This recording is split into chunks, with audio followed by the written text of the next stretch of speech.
How women's sexual liberation completely failed women. Part 2.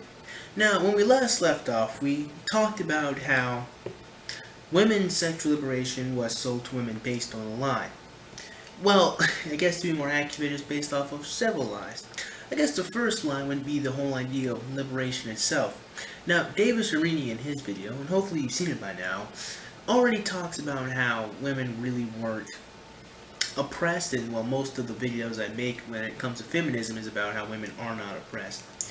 So there really wasn't an actual liberation for women, so much as it was women jerking responsibility, right? Because the truth of the matter is, it wasn't feminists marching about who allowed it or made it socially acceptable for women to go out and be promiscuous and have a bunch of sex.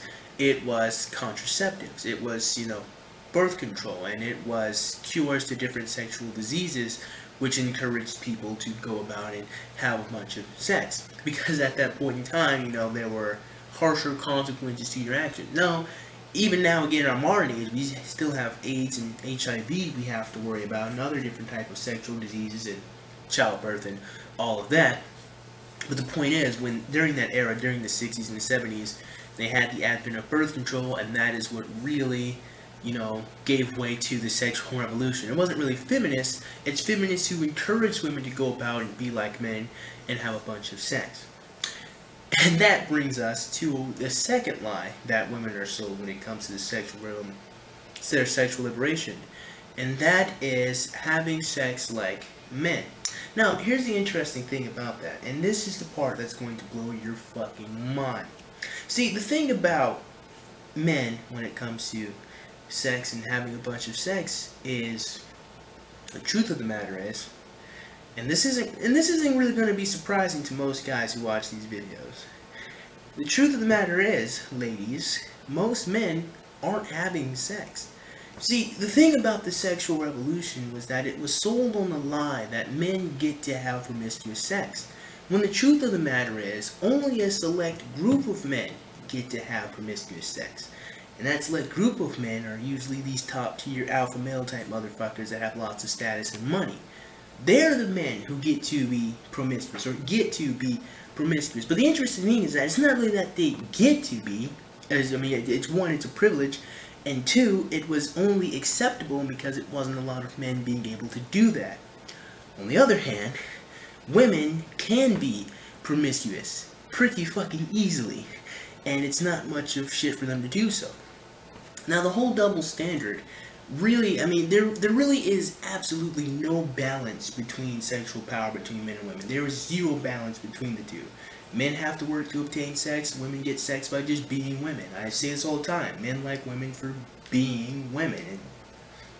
So, when you told women to go out and have a bunch of sex, again, what the sexual liberation, or what the feminists didn't account for, was that women can obtain sex a lot easier than men can.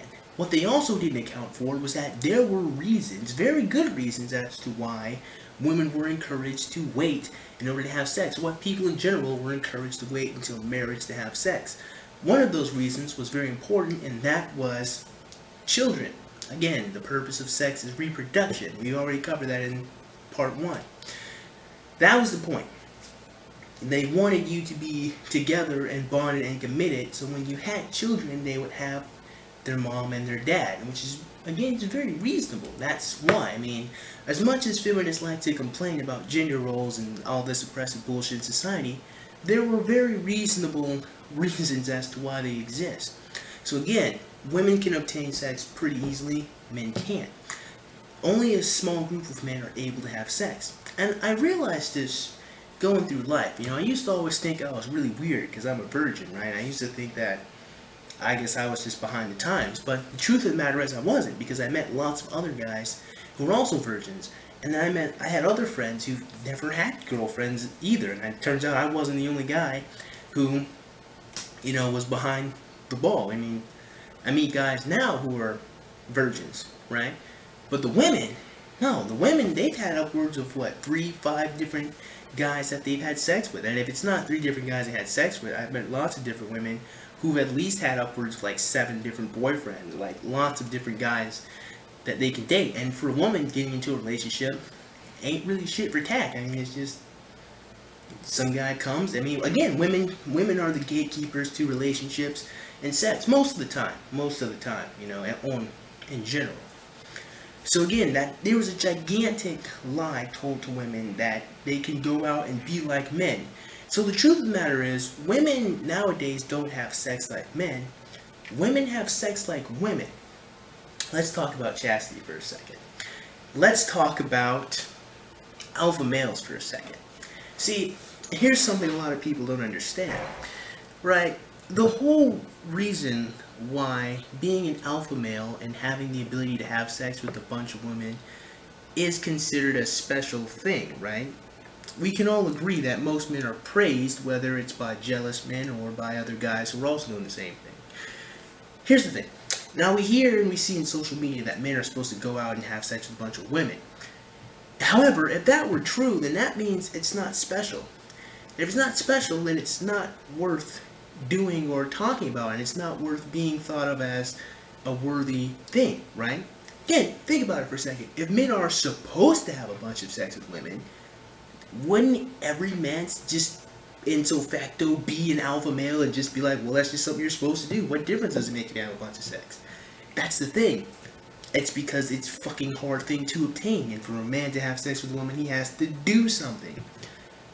On the other hand, women don't. And this is why chastity is thought of as a virtue. You see, because, again, think about it. If women are supposed to be virgins and not have sex with anybody until they're married, then women being virgins wouldn't be a special thing, because that's just something you're supposed to do. Except, a lot of the times when I hear that women are virgins, it is a fucking shock to my system, and I'm like, yeah, son, diggity fucking dog. But again, if most women were supposed to be virgins, it's not special. And if it's not special, it's not worth being happy about. The reason why chastity is a virtue is because it's easy for women to have sex. And for a woman to abstain from having sex with Joe Schmuck over there, in return for a guy who's, you know, worth her while, you know, some guy who works hard and is kind and treats her well, that means that she, one, values herself a lot more than some woman who just went off and fucked Joe Schmuck.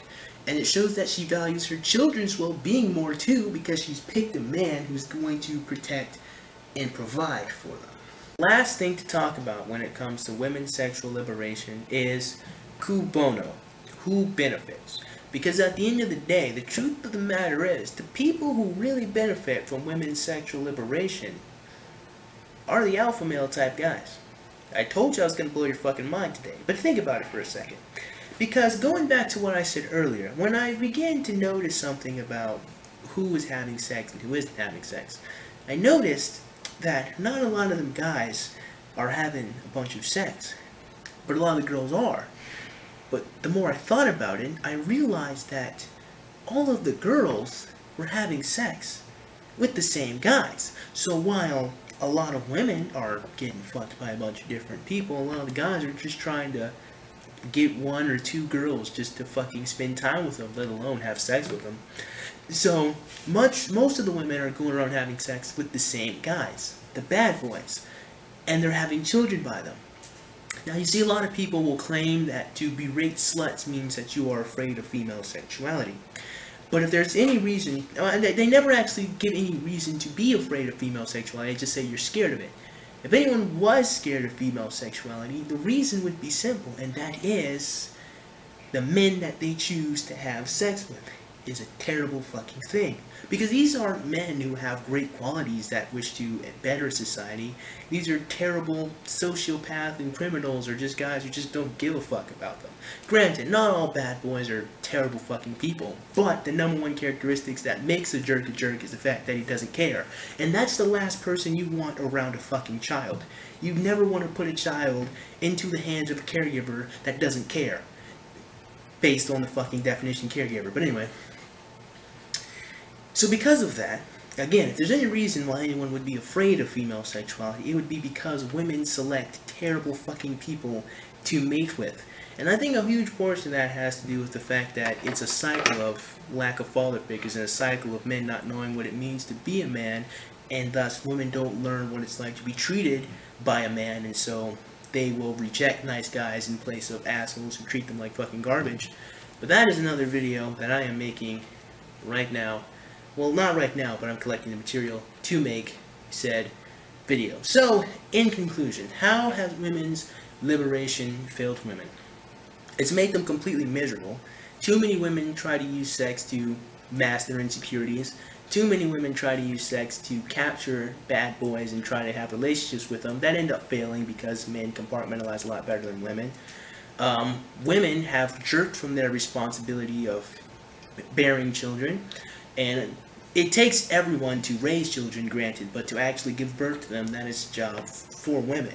And that's a great thing, and a lot of people try to demonize or make it seem like having children isn't good. It's fucking fantastic to make another human being, but yeah, a lot of women have forgotten that with great power, there must also come great responsibility. And a lot of women were told that they're disenfranchised when it came to sex and sexuality, when that couldn't be farther from the truth. In fact, women completely control the social sphere. Yeah, women's sexual liberation completely failed them. You see, a lot of women, they're not happy.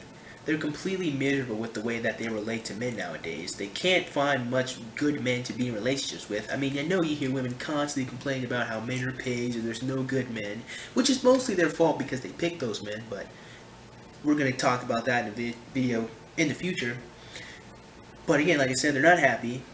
A lot of women don't even value themselves anymore. They use their looks and their bodies to gather attention from men without realizing that there's a much greater purpose and function for it, and they try to use sex to get men to be in relationships with them when those men don't care about them all too much.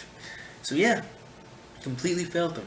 And women have completely forgotten that with great power comes great responsibility, and they have completely forgotten the fact that they have a lot of sexual power. So I think this is a good place to stop. If you guys haven't already, go check out BASSFZz video on this subject matter. And if you haven't checked out part 1, go ahead and check out part 1. So, with that being said, I certainly hope you guys enjoyed today's video, and if you did, man, go ahead and click the like button. Go ahead and click that subscribe button. Comment in the comment box below, and as always, have a great day. I will see you cool cats soon. Adios.